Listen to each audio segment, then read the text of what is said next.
Good morning बच्चों। Good morning sir. Good morning everyone. Good morning sir.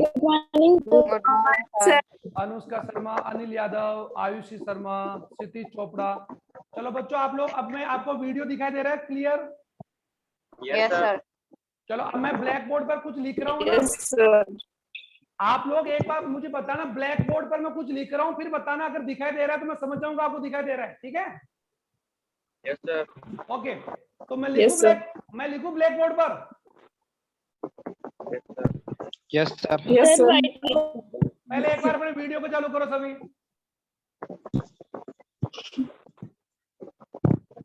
Video को चालू कीजिए सभी।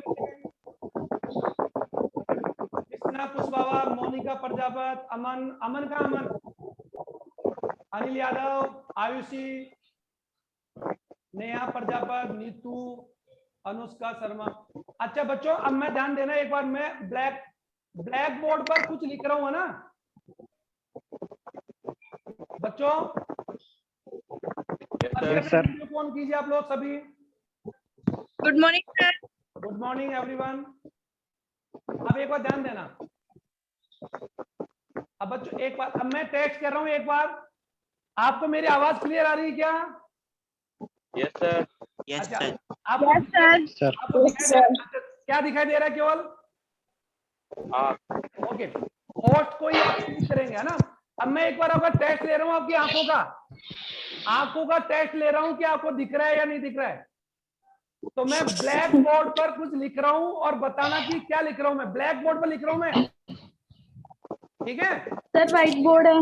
White board sir. Yes yes, अब समझ ब्लैक बोर्ड नहीं है। तो आप देख रहे, दे रहा no white black board. Okay, मैं ये चेक कर रहा था कि तुम क्या ध्यान देते हो ना। तो ठीक है बच्चों, तो व्हाइट बोर्ड पर लिख रहा हूँ, ठीक है? आप लोगों की आंखें ठीक है, और जिसकी आंखें ठीक नहीं हो ना, आज से हरी सब्जी खाए। प्लग है प्लग, हरी सब्जियां खाओ बेटा, हरी सब्जियां खाइए। नेहा प्रजापत, हरी सब्जी ज्यादा से ज्यादा खाइए आप, ठीक है ना? जितनी हरी सब्जी आप खाएंगे ना, उतनी आपकी आंखों का चश्मा लग गया नहीं, मोटा मोटा, ये चश्मा दूर हो जाएगा। ठीक है, अभी तो आपको बहुत आगे जाना है, ठीक है? बहुत आगे जाना भी आपको। नेहा, यहाँ क्लास, इस रूम को छोड़ के नहीं जाए, आप कहीं चले जाओ आगे, ना अभी तो ये रहो, ठीक है? क्लास स्टार्ट करें।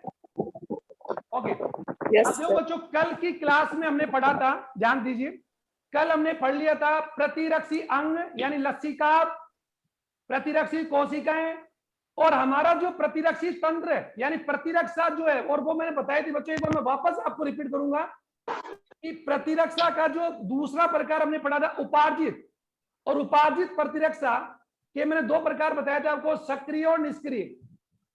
और सक्रिय का अर्थ बताया था कि जब कोई रोगजनक या प्रतिजन शरीर में जाता है या प्रवेश करवाया जाता है, जो दो तरीका है, या तो कोई प्रतिजन शरीर में खुद प्रवेश करे या उसे वैक्सीन के द्वारा प्रवेश करवाया जाए।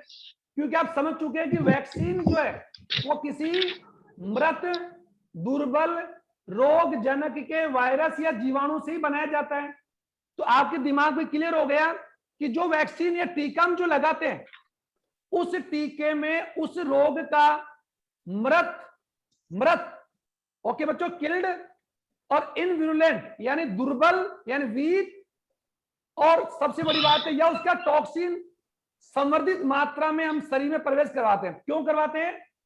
ताकि हमारा प्रतिरक्षी तंत्र अपने स्वभाव, नेचर की वजह से क्या होगा, सक्रिय होगा, और सक्रिय होकर हमारा प्रतिरक्षी तंत्र के जो अंग हैं, ओके बच्चों, खासतौर पर अस्थि मज्जा और थाइमस, वो प्रतिरक्षी कोशिकाएं बनाएंगे, बी और टी लिम्फोसाइट। और ये बी और टी लिम्फोसाइट क्या करेगी, उस बाह्य प्रतिजन को विभेदन करेगी, और विभेदन किसमें से करेगी, अपनी कोशिकाओं से। क्योंकि आपको मैं कई दिनों समझा रहा हूं, हमारे शरीर में कई प्रकार की कोशिकाएं हैं, कई प्रकार, और वो प्रकार मैं आपको लिखवा चुका हूं, 260 प्रकार की कोशिकाएं, 260। और हमारे शरीर में हर कोशिका का कार्य अलग अलग है। तो हमारे शरीर की कोशिकाओं का आकार, आकृति, संरचना और कार्य अलग अलग है। नीतू अपने कैमरे को सीधा करो बेटा, नीतू कैमरे को सीधा करो। ठीक है, तो ये अपने आप में यूं कह सकते हैं कि वो कौन, यानी हमारे शरीर में एक प्रकार की नहीं बल्कि अनेक प्रकार की कोशिका है। अब आपको एक उदाहरण समझा रहा हूं, समझो। क्या हमारे शरीर में किडनी में जो कोशिका है वृक्क नलिका, बच्चों याद है वृक्क नलिका, दोनों गुर्दों में 20 लाख, तो क्या वृक्क नलिका और हमारे फेफड़ों की जो वायु कुपिका है, क्या वो दोनों एक है? एक है या अलग अलग है? अलग अलग है सर। अलग अलग है। और उसी प्रकार, तो इसका अर्थ होगा जैसे रक्त में आरबीसी है और डब्ल्यूबीसी और प्लेटलेट्स, क्या ये तीनों एक प्रकार है या 3 प्रकार है? 3 प्रकार। तो हमारे शरीर में बच्चों पहले ही 260 से भी ज्यादा प्रकार कोशिका है। और जब हमारे शरीर में जब कोई बाह्य कोशिका आती है, क्योंकि आप जानते हैं कि रोगजनक एक कौन हो सकता है? कोशिका हो सकती है, क्योंकि रोगजनक एक जीवाणु हो सकता है, एक प्रोटोजोआ हो सकता है, समझ आ रहा है, एक फंगस हो सकता है, कवक जो जब चल रहा है ब्लैक फंगस, और एक वायरस हो सकता है, उसका डीएनए हो सकता है, उसका आरएनए हो सकता है, या उसका टॉक्सिन हो सकता है, या उसका प्रोटीन हो सकता है। तो ये हमारे शरीर में जब प्रवेश करते हैं तो हमारे शरीर का प्रतिरक्षी तंत्र सक्रिय होता है और एंटीबॉडी बनाता है, और वो एंटीबॉडी बाह्य प्रतिजन को पहचान कर नष्ट करके स्वयं लंबे समय के लिए बना रहता है। ऐसी प्रतिरक्षा को हमने क्या नाम दिया था? सक्रिय उपार्जित। याद आ गए बच्चों? सक्रिय उपार्जित। और दूसरा था निष्क्रिय। और निष्क्रिय में उपार्जित मैंने क्या बताया था कि अगर किसी व्यक्ति को पूर्व में यानी पहले से बनी हुई प्रतिरक्षियों को, किसको? यदि किसी व्यक्ति को पूर्व का अर्थ होता है बच्चों पहले से, प्री प्लान भी कह सकते हैं, प्रीपेयर भी कह सकते हैं। तो पूर्व का अर्थ है पहले से तैयार की गई एंटीबॉडी को यदि किसी व्यक्ति के शरीर में हम लगाते हैं, प्रवेश करवाते हैं, तो वह प्रतिरक्षा कौन सी होती है? निष्क्रिय। और ये मैंने आपको बताया था, जैसे कि जब किसी व्यक्ति को वो जहरीला जानवर काटता है, या सांप काट ले या कुत्ता काट ले, तो हम उस व्यक्ति को तुरंत डॉक्टर के पास लेके जाते हैं। तो डॉक्टर उसे कौन सा एंटीबॉडी यानी कौन सी प्रतिरक्षा देगा? सक्रिय की निष्क्रिय? तो निष्क्रिय। कौन सी देगा? निष्क्रिय देगा ना, क्योंकि निष्क्रिय प्रतिरक्षा में हम किसी व्यक्ति या बच्चे को क्या लगाते हैं? एंटीजन या एंटीबॉडी। तो जवाब आएगा एंटीबॉडी।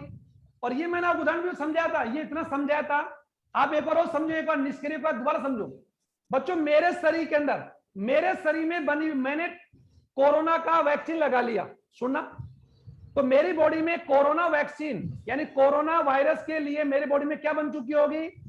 एंटीबॉडी बन गई ना अनुष्का? Yes sir. प्रेरणा प्रजापत समझ आ रहा है? प्रेरणा,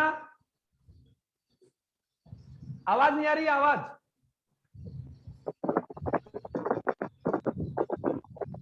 अनुष्का शर्मा,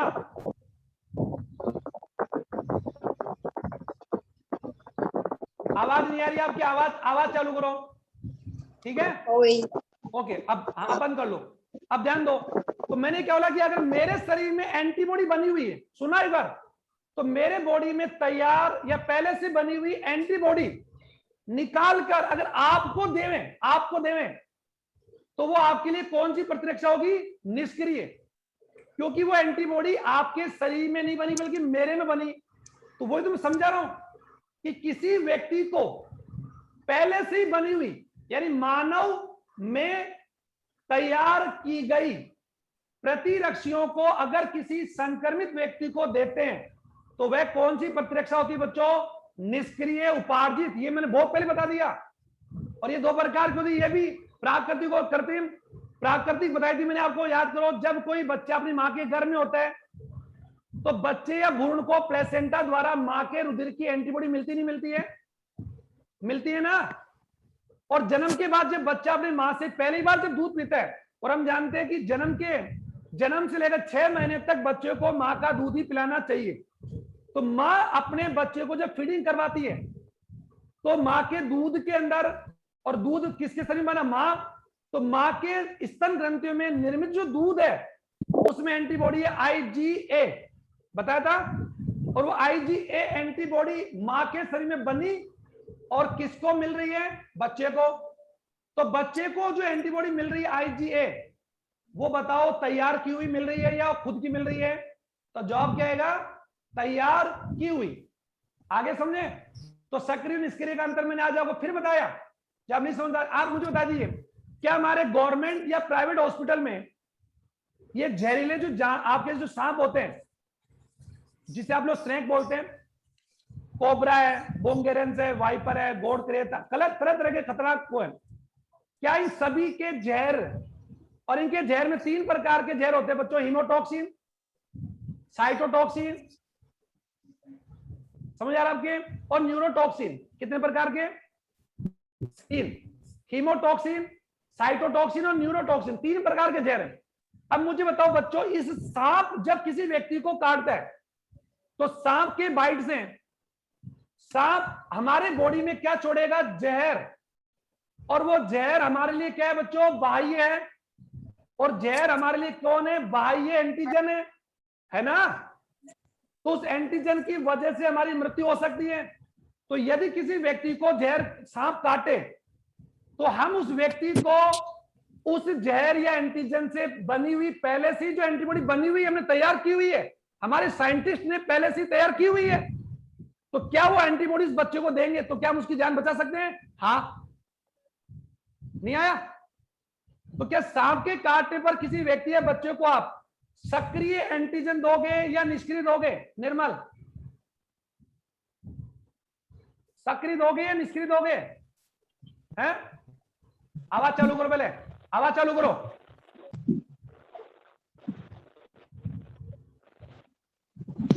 निष्क्रिय है, निष्क्रिय, सक्रिय, वेरी गुड, सक्रिय। तो आप ये तो इसका अर्थ समझ आ रहा है कि बनी बनाई चीज, बनी बनाई एंटीबॉडी देना एक्चुअल में क्या कहलाती है बच्चों? वो कहलाती है निष्क्रिय, जो मैं आपको कई बार। अब अपने पॉइंट पे आइए।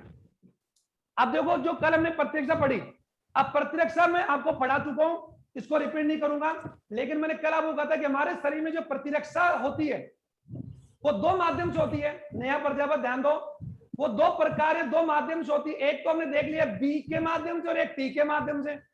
तो बी के माध्यम से जो होती है उसे तो हमने नाम दिया था AMIS, और टी के माध्यम से नाम दिया था CMIS।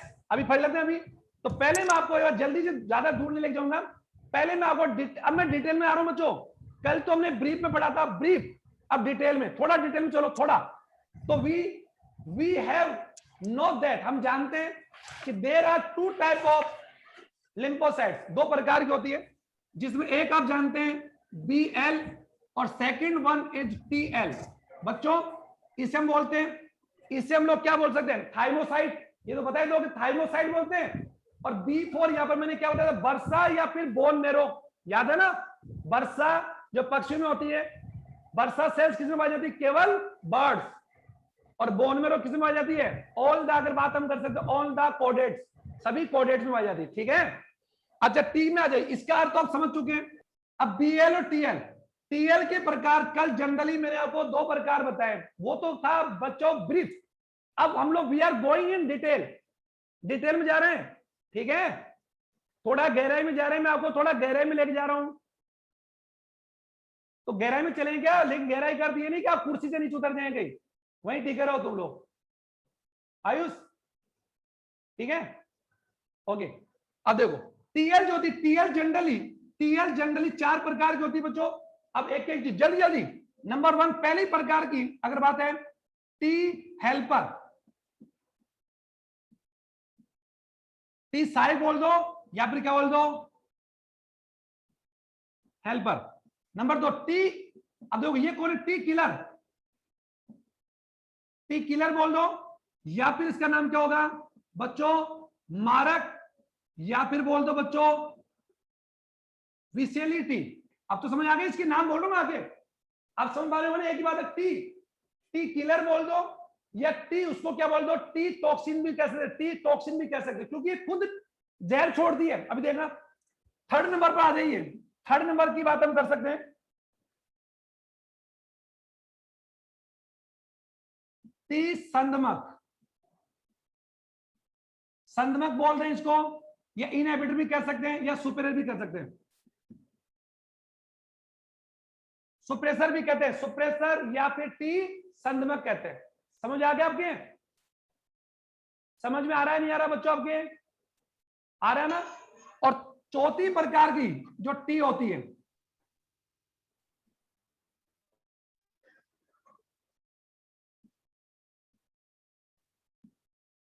निष्क्रिय, यानी टी निष्क्रिय या फिर बोलेंगे इनएक्टिव।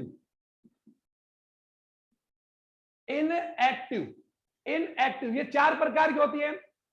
तो आप एक एक चीज को समझेंगे ना, अभी तुरंत बता दूंगा आपको।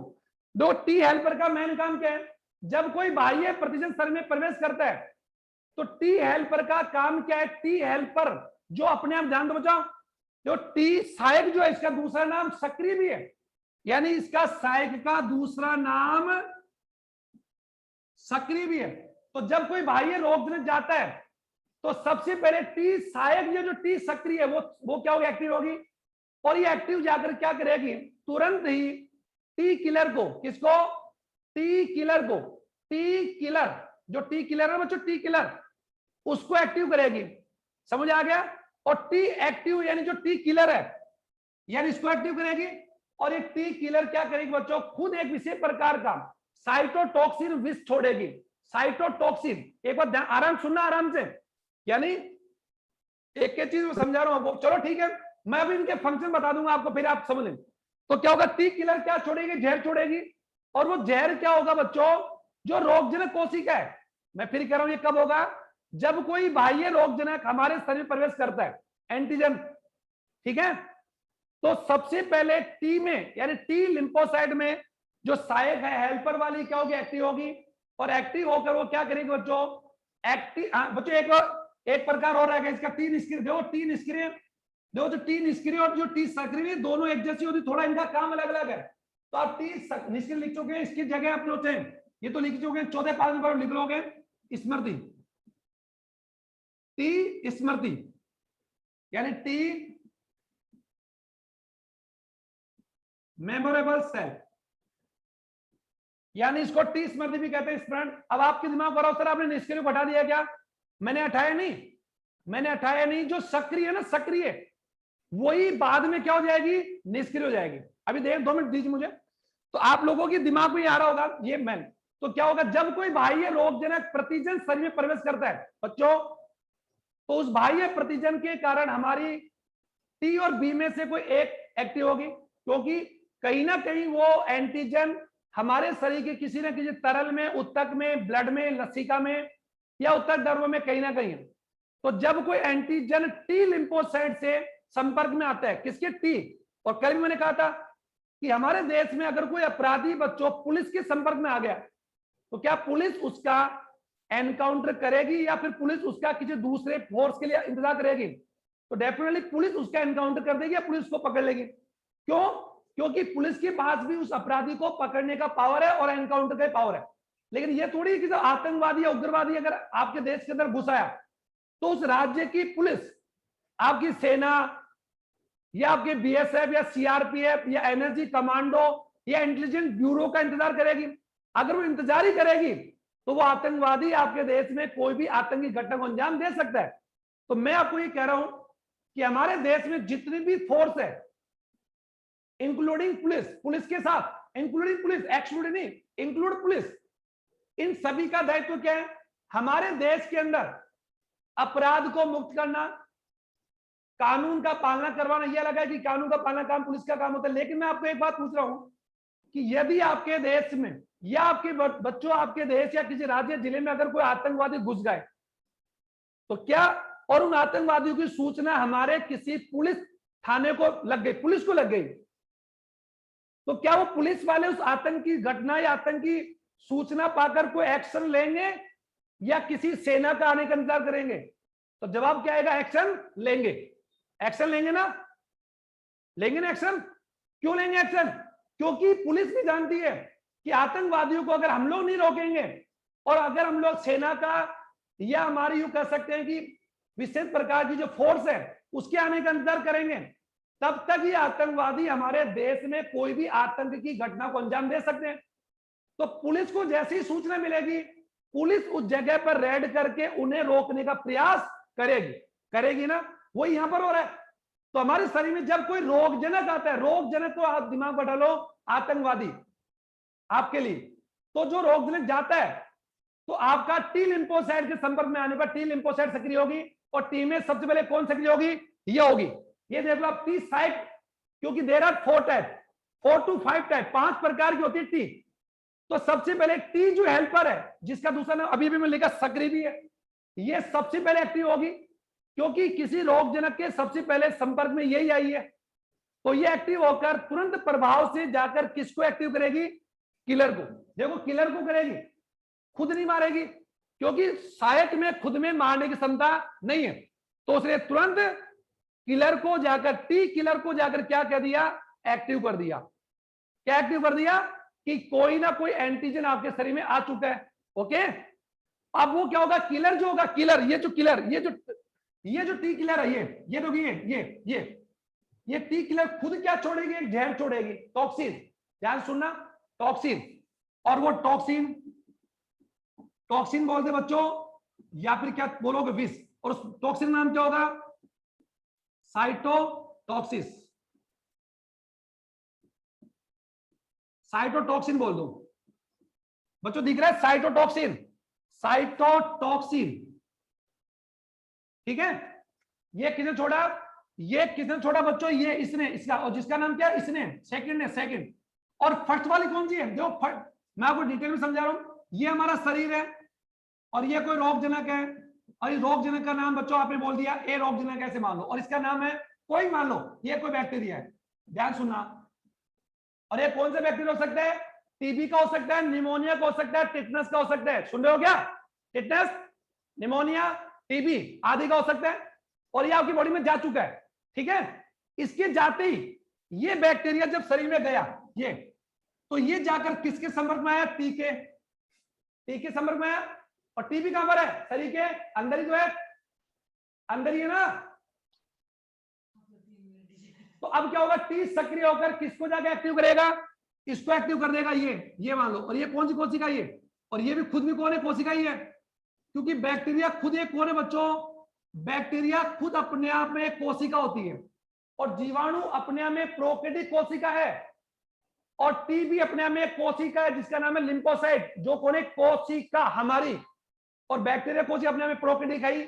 तो यहां पर क्या होगा, जब ये टी लिम्फोसाइट में, जो किलर टी लिम्फोसाइट है, वो एक टोन छोड़ेगी, और ये टॉक्सिन क्या होगा बच्चों, इस टॉक्सिन से जो बैक्टीरिया कोशिका है, मैं यहां बता रहा हूं आपको, यहां पर बता रहा हूं, यहां बताता हूं, ये जो बैक्टीरिया कोशिका, ये वाली, ये बाहर लेके बता रहा हूं, इस बैक्टीरिया कोशिका में ये इसका अणु पदार्थ है, ये इसका कौन जीव द्रव्य है, हम जानते हैं। तो ये जो टॉक्सिन इस कोशिका ने छोड़ा, जहर, इस जहर के कारण क्या होगा, इस कोशिका या इस जीवाणु कोशिका की झिल्ली में क्या हो जाएंगे बच्चों, छिद्र हो जाएंगे। और ये एक्चुअली कौन सी जहर, कौन सा प्रोटीन है, पोरफाइटिन, यानी ये अपने आप में इस प्रोटीन से क्या हो जाएंगे, छिद्र। तो इस जीवाणु कोशिका में इस साइटोटॉक्सिन, पोरफाइटिन प्रोटीन से क्या हो जाएंगे, छिद्र बन जाएंगे, जिससे क्या होगा, इस जीवाणु कोशिका में उत्तक द्रव प्रवेश करने से ये जीवाणु कोशिका क्या हो जाएगी, फूल जाएगी और नष्ट हो जाएगी। इस प्रकार से ये टी किलर कोशिका अपने जहर के द्वारा, अपने विष के द्वारा, अपने इस पोरफाइटिन प्रोटीन के द्वारा जीवाणु या रोगजनक कोशिकाओं को नष्ट करती है। इसीलिए इसको क्या बोला जाता है, किलर बोलते हैं। क्या बोलते हैं, किलर। समझ आ गया। अब जवाब आता है कि अभी किलर कोशिकाओं का जहर हमारे शरीर के उत्तकों को भी नष्ट करेगा, बिल्कुल करेगा ना, कर सकते हैं। तो ये जो दूसरी मैंने बताई थी, कौन सी, टी संदमक, संदमक का अर्थ बच्चों कौन होती, रोकने वाली। तो ये जो टी संदमक कोशिका है, ये तुरंत इन टी किलर कोशिकाओं को क्या कर देगी, इनएक्टिव कर देगी। क्या कर देगी, इनएक्टिव। क्योंकि अगर इन टी किलर को नहीं रोका गया तो ये टी किलर कोशिकाएं जीवाणु एंटीजन के साथ साथ हमारे शरीर के उत्तकों या कोशिकाओं को भी नष्ट कर सकती है। इसलिए जो तीसरे नंबर की जो टी है, जो मैंने नाम लिखा था, सुप्रेसर या फिर टी संदमक, ये कोशिका क्या करेगी, इन सक्रिय किलर कोशिकाओं को क्या कर देगी बच्चों, रोक देगी। अब तो आया, रोकेगी ना। अगर नहीं रोकेगी, सोचो बच्चों, सोचिए, अगर हमारे देश की सेना, चलो मैं लंबा जाता हूं, तुम्हारा समझ आता होगा, तो ये इसको इनएक्टिव कर देगी, और इस प्रकार किलर क्या हो जाएगी, शांत हो जाएगी। किलर क्या हो जाएगी, शांत। किलर और हेल्पर दोनों को ये क्या कर देगी, शांत कर देगी। और रोग जनों को पूरी तरह खत्म कर देगी। अब आपके दिमाग में आया सर ये मेमोरी जो चौथे नंबर के आपने लिखा इनका क्या काम है? तो मैं कल बता चुका हूं कि स्मृति टी कोशिकाएं या बी कोशिका कब बनती है? जब कोई रोगजनक पहली बार शरीर में प्रवेश करता है। मैं फिर कह रहा हूं, और ये मैं आपको 3 4 5 7 दिन बता रहा हूं लगातार, कि हमारे शरीर के अंदर प्रत्येक एंटीजन के लिए एक अलग लिम्फोसाइट और एक अलग एंटीबॉडी बनती है। तो जब कोई रोगजनक पहली बार किसी व्यक्ति में प्रवेश करता है, और वो पहली बार कब हो सकती है बच्चों? बचपन में हो सकता है, 2 साल, 5 साल, 10 साल, 20 साल, कभी भी हो सकता है। माना कि कोई रोगजनक किसी बच्चे या व्यक्ति में पहली बार गया, तो प्रथम बार जाने से हमारे शरीर की बी और टी, खासतौर पर टी लिम्फोसाइट कौन सी कोशिका बनाएगी? स्मृति लिम्फोसाइट बनाएगी। कौन सी बनाएगी बच्चों? स्मृति। और ये स्मृति कोशिकाएं शरीर में लिम्फोसाइट या क्या बोलते बताया मैं आपको, जो लसीका ग्रंथि है उनमें संचय हो जाएगी। और जब वही रोगजनक जब दोबारा प्रवेश करता है, तो स्मृति कोशिकाएं तीव्रता के साथ, बहुत तेजी के साथ एंटीबॉडी बनाकर उस एंटीजन को नष्ट करती रहती है। और ये किसका काम है? स्मरण का। तो इस प्रकार टी लिम्फोसाइट के मैंने 4 प्रकार बताए, और अपेक्षा तुम्हारे समझ में आ रहा है क्या आपके? आ गया? सहायक टी हेल्पर का काम क्या है बच्चों? एंटीजन के प्रवेश होते ही सक्रिय हो जाना और टी किलर को जाकर एक्टिव करना। टी किलर का काम क्या है बच्चों? एंटीजन के लिए एक जहर छोड़ना। क्या छोड़ना? जहर।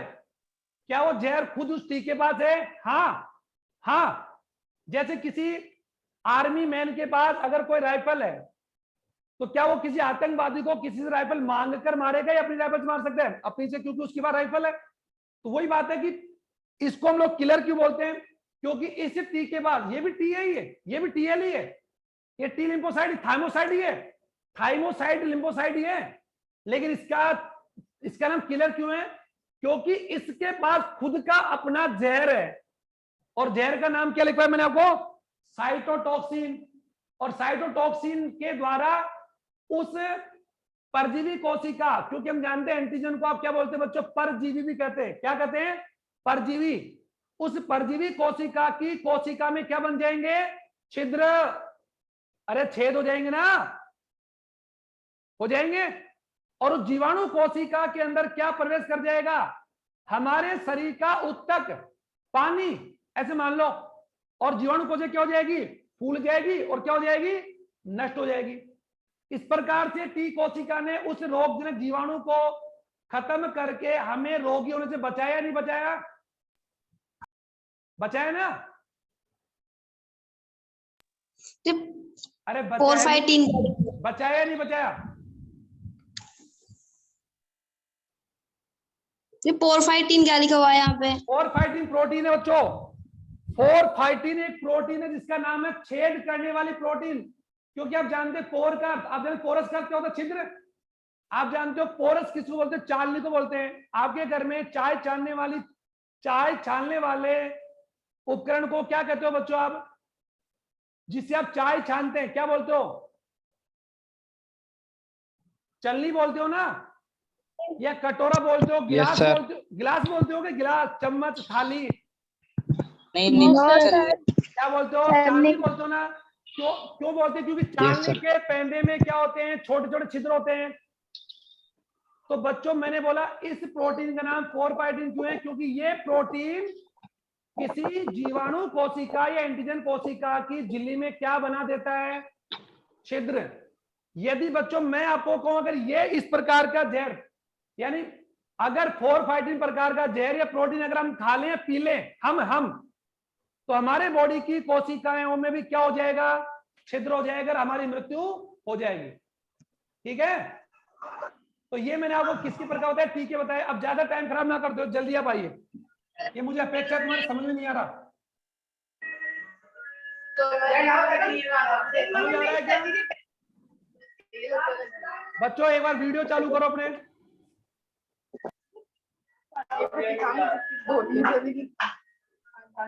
अरे आवाज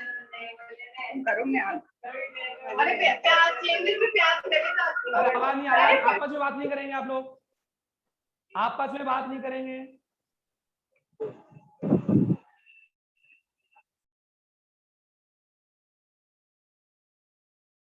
अच्छा अब एक बार मुझे बताइए बच्चों, आप लोग एक बार ध्यान दो।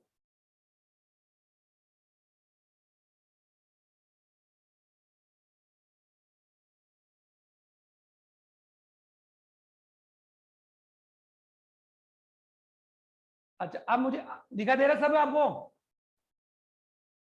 दिखाई दे रहा है क्या? Yes, sir. Yes, sir. Yes sir, yes sir. Okay okay ठीक है।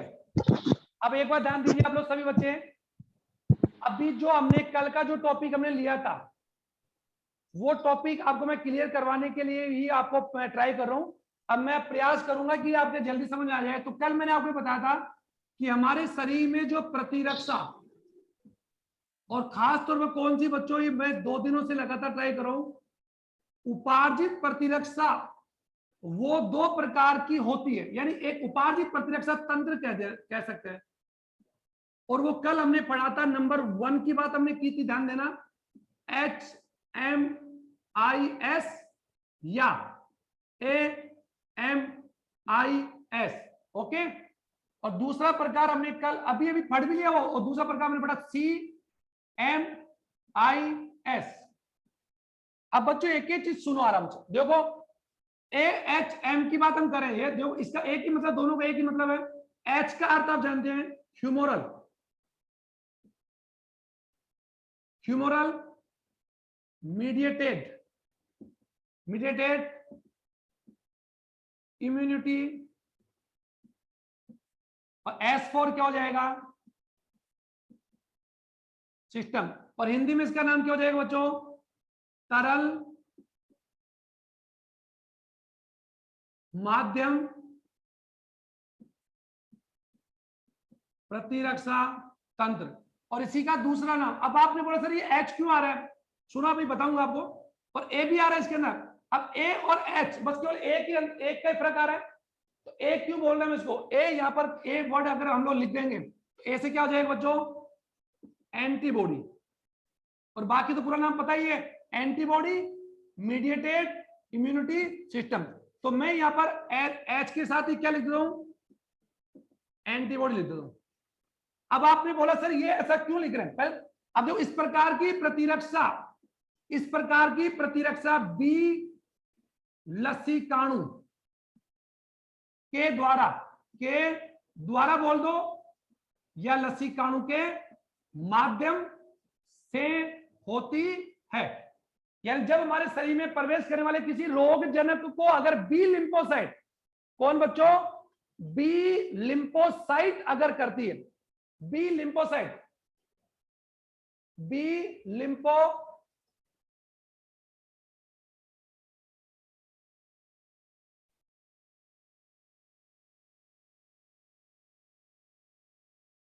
बच्चा आवाज आ रही क्या? Yes sir, Yes, sir. और वीडियो दोनों नजर आ रहे हैं? दोनों? Yes, sir. ओके ओके, अब ध्यान दे एक बार, अब ध्यान दीजिए। अब मैं कह रहा हूं कि अगर कोई एंटीजन प्रवेश करे और उस एंटीजन को अगर बी लिम्फोसाइट खत्म करे, बी लिम्फोसाइट द्वारा खत्म किया जाए, तो उस प्रतिरक्षी तंत्र को या उस प्रतिरक्षा को हम बोलेंगे HMIS, या फिर बोलेंगे तरल माध्यम प्रतिरक्षा तंत्र, या फिर इसका एक नाम क्या हो सकता है बच्चों? तरल की जगह क्या लगा सकते हैं? प्रतिरक्षी के माध्यम से, एक ही बात है, यानी तरल के माध्यम या प्रतिरक्षा। अब इसको तरल क्यों कहते हैं? क्योंकि इस प्रकार की प्रतिरक्षा हमारे शरीर के तरल माध्यम है। तरल का अर्थ है जैसे कि रक्त में, लसिका में, या उत्तक द्रव, यानी इस प्रकार की प्रतिरक्षा के लिए तरल मीडियम का होना जरूरी है। यानी बी लिम्फोसाइट किसी रोगजनक को हमेशा तरल मीडियम में, यानी ह्यूमोरल तरल माध्यम में अगर खत्म करे, इसीलिए हम इसको तरल माध्यम के द्वारा उत्पन्न प्रतिरक्षा तंत्र कहते हैं। और यह भी कंफर्म हो गया, इसीलिए इसका नाम क्या हो गया बच्चों? तरल। अब आपने पूछा सर तरल तो है लेकिन एंटीबॉडी क्यों? क्योंकि इस प्रतिरक्षा में बी लिम्फोसाइट एंटीजन को खत्म करने के लिए क्या बनाएगी? एंटीबॉडी। और वो एंटीबॉडी और कोई बल्कि मैंने कल बोला था ग्लोब्यूलिन प्रोटीन होगी। एक ही चीज समझे आराम से, ग्लोब्यूलिन प्रोटीन। और इसी ग्लोब्यूलिन प्रोटीन को हम लोग या तो क्या बोलते हैं बच्चों? प्रतिरक्षी या ग्लोब्यूलिन प्रोटीन। और एक ग्लोब्यूलिन प्रोटीन और कोई नहीं बल्कि कौन सी प्रोटीन होती है बच्चों? कल बताया मैंने आपको, गामा प्रोटीन। और ये प्रोटीन क्या करती है? रोग जनक को, रोग जो नष्ट करती है। इसीलिए इस प्रोटीन को हम लोग क्या कह सकते हैं बच्चों?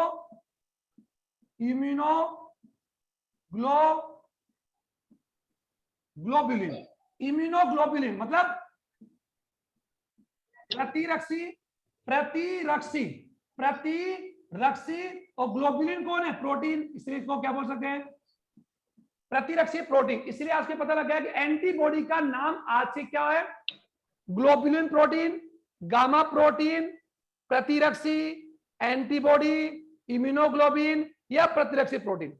और आप जानते हैं ये सभी जो इम्यूनोग्लोबिन है, ये जो मैं कल बताऊंगा आपको, कल पढ़ाऊंगा, ये जो इम्यूनोग्लोबिन प्रोटीन आप देख रहे हैं, इम्यूनोग्लोबुलिन सॉरी ग्लोब्यूलिन, ये प्रोटीन बच्चों 4 पॉलीपेप्टाइड, 4 पॉलीपेप्टाइड श्रृंखलाओं से मिलकर बनी होती है।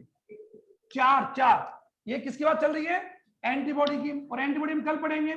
इसीलिए एंटीबॉडी के शॉर्ट में क्या नाम आता है? एंटीबॉडी का शॉर्ट नाम आता है बच्चों हमेशा आईजी आता है। आई फॉर इम्यूनो और जी फॉर ग्लोबुलिन। और ये इम्यूनोग्लोबिन जो है वो 5 प्रकार बताया मैंने आपको। IgA बताया था आपको मैंने, IgG, IgE याद है ना बच्चों आपको, और IgD ये याद होगा, ऐसी बात नहीं, मैंने पूरा बताया था आपको। यानी ये जो इम्यूनोग्लोबिन आप जो देख रहे हैं IgD और IgM, ये जो आप देख रहे हैं ये सभी कौन एंटीबॉडी है? ये हमारे शरीर में बनने वाली एंटीबॉडी है जिसका निर्माण बी लिम्फोसाइट और टी दोनों करती है।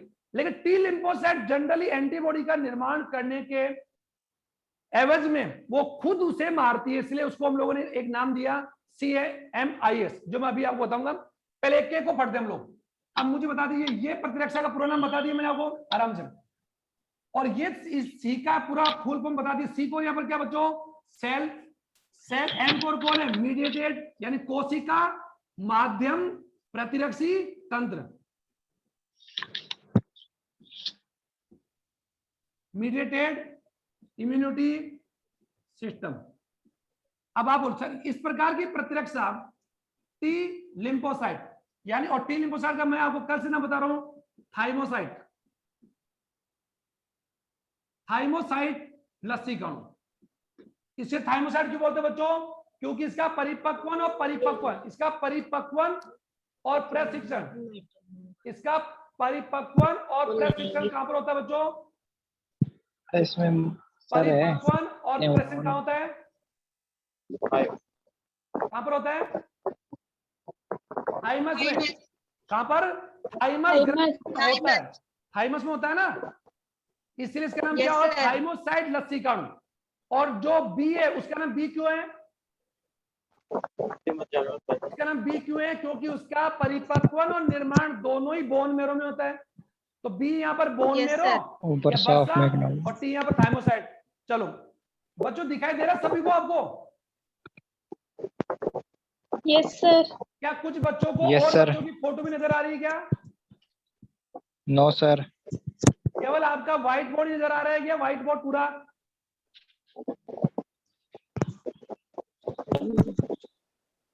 क्या कुछ बच्चों को और भी फोटो नजर आ रहे हैं क्या बच्चों के?